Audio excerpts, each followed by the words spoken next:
আসসালামু আলাইকুম রাহমাতুল্লাহ। আওয়ামী লীগ কি বুঝতে পেরেছিল তাদের পরাজয়ই তাদের জয়ের কারণ হবে, তাদের পতনই তাদের মঙ্গলের কারণ হবে? তাদের এই পতন যদি না হতো, দেশের আজকে যে অরাজকতা, দেশের মানুষের যে আজকে হতাশা, দেশের মানুষের যে আজ অনিরাপত্তা, দেশে যে আজকে নব্য ফ্যাসিবাদ, দেশের মানুষ যে মানবাধিকার নিয়ে কথা বলত, দেশের মানুষ যে মানবাধিকার গণমাধ্যমের স্বাধীনতা নিয়ে তুলোধনা ধুনত, দেশের মানুষের যে আশা আকাঙ্ক্ষা অভিব্যক্তির কথা আমরা মিডিয়া গণমাধ্যম সব জায়গায় শুনতে পাইতাম, সেটা যে তাদের জন্য কতটা পূরণীয় বা তারা ক্ষমতায় গেলে যে তার ধারে কাছেও যাবে না, এটাকে আমরা তখন বুঝতে পারতাম। যেমন দেখেন, আপনার গণমাধ্যমের স্বাধীনতা করে পাগল হয়ে যায় যে গণমাধ্যমের স্বাধীনতা চাই, গণমাধ্যমের স্বাধীনতা। এখন গণমাধ্যমের কী অবস্থা? এই যে কিছুদিন আগে 4 জন সাংবাদিকের সংস্কৃতি উপদেষ্টার প্রশ্ন কমান না পড়াই, তাকে উল্টোপাল্টা প্রশ্ন করায় 4 জনের চাকরিচ্যুত, তাদের চাকরি চলে গেল। এর আগে সময় টিভির চাকরি চলে গেল। সারা বাংলাদেশের বিটিভিতে কর্মরত যেসব সাংবাদিক ছিল, সেই সাংবাদিকগুলোর কি চাকরি চলে গেল। তে এটা কি? এটা হতাশাজনক নয়? এটা দুঃখজনক নয়? কই গণমাধ্যমের স্বাধীনতা কই? এখন আমরা বিভিন্ন ইউটিউব, সোশ্যাল মাধ্যম, সোশ্যাল মিডিয়া থেকে যেগুলো জানতে পারছি, আমরা কেন সেটা স্বীকৃত গণমাধ্যম, পত্রিকা, তারপরে আপনার টেলিভিশন চ্যানেল থেকে কেন আমরা জানতে পারছি না? গণমাধ্যমের না স্বাধীনতা আছে? গণমাধ্যমের স্বাধীনতা এটা যে সাংবাদিকদের নামে মামলা হচ্ছে, তাদের জামিন দেওয়া হচ্ছে না, তাদের নামে হত্যা মামলা হয়। সাংবাদিকরা কীভাবে হত্যা করল? কোনো প্রমাণ আছে? এবার দেখেন আমরা বিচার বিভাগের স্বাধীনতা কই? বিচার বিভাগের স্বাধীনতা কই? কাউকে জামিন দিচ্ছে, আবার সেই জামিন আটকায় যাচ্ছে। এখন তো কিছুদিন আগে কি বলুয়া, উনি মৃন্ময় বড়ুয়া, ব্যারিস্টার সাহেব বড়ুয়া, তিনি একটা বক্তব্য দিয়েছিলেন। সেই বক্তব্যটা আপনারা শুনেছেন। সেখানে তিনি কারাগার, বিচারক, তাদের সম্পর্কে কি বলেছে? যে বিচারকদেরকে কোনো নোটিশ ছাড়াই তাদের অবসরে পাঠানো হচ্ছে। কারাগারে একজনের জামিন দেওয়া হচ্ছে, কারাগার তাকে বলছে জামিনের যে বেল বন্ড, সেখানে পাঠানোর পরে তারা বলছে আপনার নামে আরও 5টা, কে বা খারাপ ফোন দিয়ে বলেছে ওনার নামে আরও 5টা মামলা আসতেছে বা হইতেছে। তা ওরা ওখান থেকে বেরোতে পারতেছে না। মিথ্যা মামলা কি বন্ধ হয়েছে? হয়রানিমূলক মামলা বন্ধ হয়েছে? এই যে মেঘলা আটকাদেশ করা হলো, কোন ভিত্তিতে করা হলো?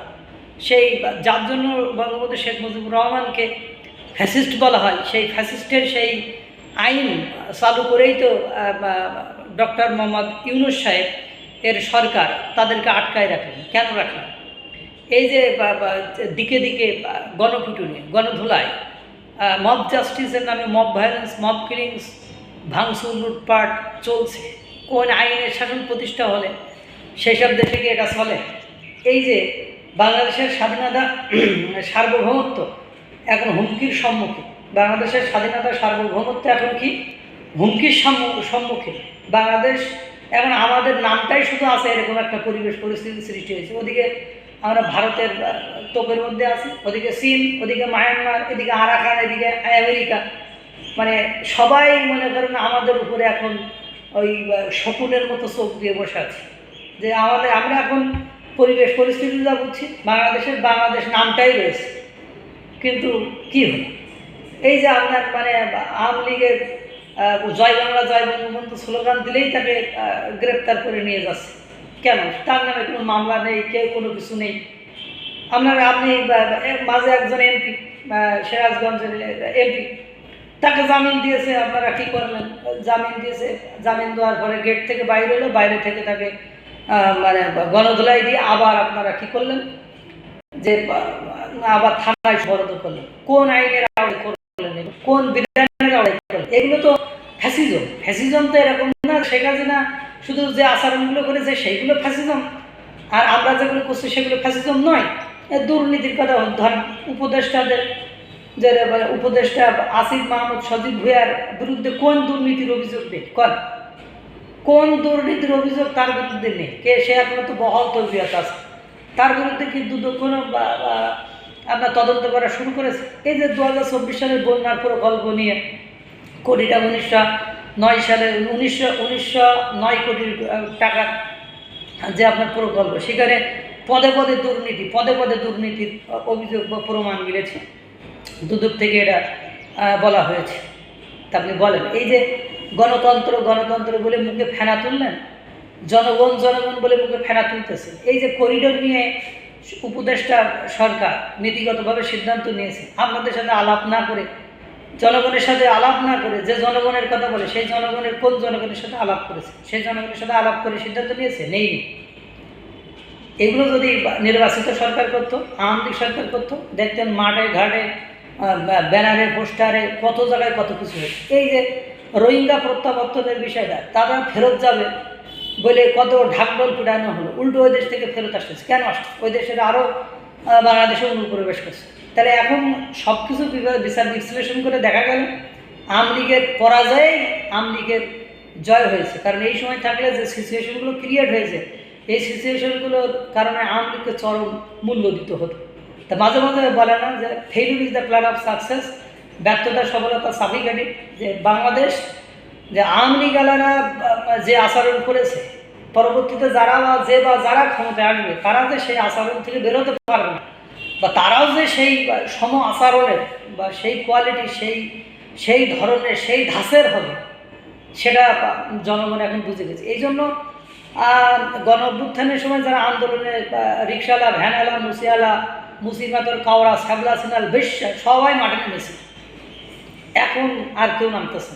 এখন শুধুমাত্র যারা পলিটিক্স করেন, যারা শুধুমাত্র সরকার পতনে অ্যাক্টিভ অংশগ্রহণ করেছিল, যাদের বিকল্প কোনো ওয়ে নেই, ওই তারাই মাঠে নামছে।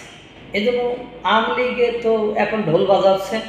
আওয়ামী লীগের এটা সুদিনই বলা যেতে পারে। এবারে তারেক রহমান বিএনপির ভারপ্রাপ্ত চেয়ারম্যান, তারেক রহমান তিনি তো বর্তমান ডক্টর মোহাম্মদ ইউনূস সরকারকে কালকে সতর্কবার্তা দিয়ে দিয়েছে। ওদিকে জাতীয় পার্টির ইরশাদ, ওদিকে গণ অধিকার পরিষদের ভিপি নূর, তার মানে কি দাঁড়ায়? দেশের অবস্থা তো বুঝতেই পারতেছেন। ভিপি নূর বলেছে উপদেষ্টা সরকারকে আমি অনুরোধ করবো এখানেই ফুল স্টপ হন, আর সামনে আগায় না, ওই যে আরাকান আর্মির করিডোর নিয়ে।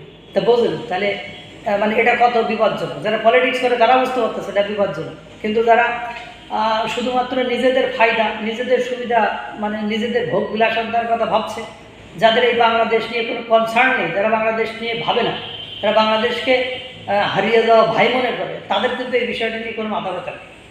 ডক্টর মোহাম্মদ ইউনূস দেশের নাগরিক, ও তার বিদেশি নাগরিকত্ব আছে, সে তো যে কোনো সময় পালাবে। আমাদের কি? আমাদের তো বিদেশি কোনো মানে পাসপোর্ট ভিসাও নেই, আমরা কই যাব? এটা ভাবতে হবে। এই জন্য ভাবেন, মানে আল্লাহ তাআলা সকলকে ভালো রাখুন, সুস্থ রাখুন। আসসালামু আলাইকুম ওয়া রাহমাতুল্লাহ।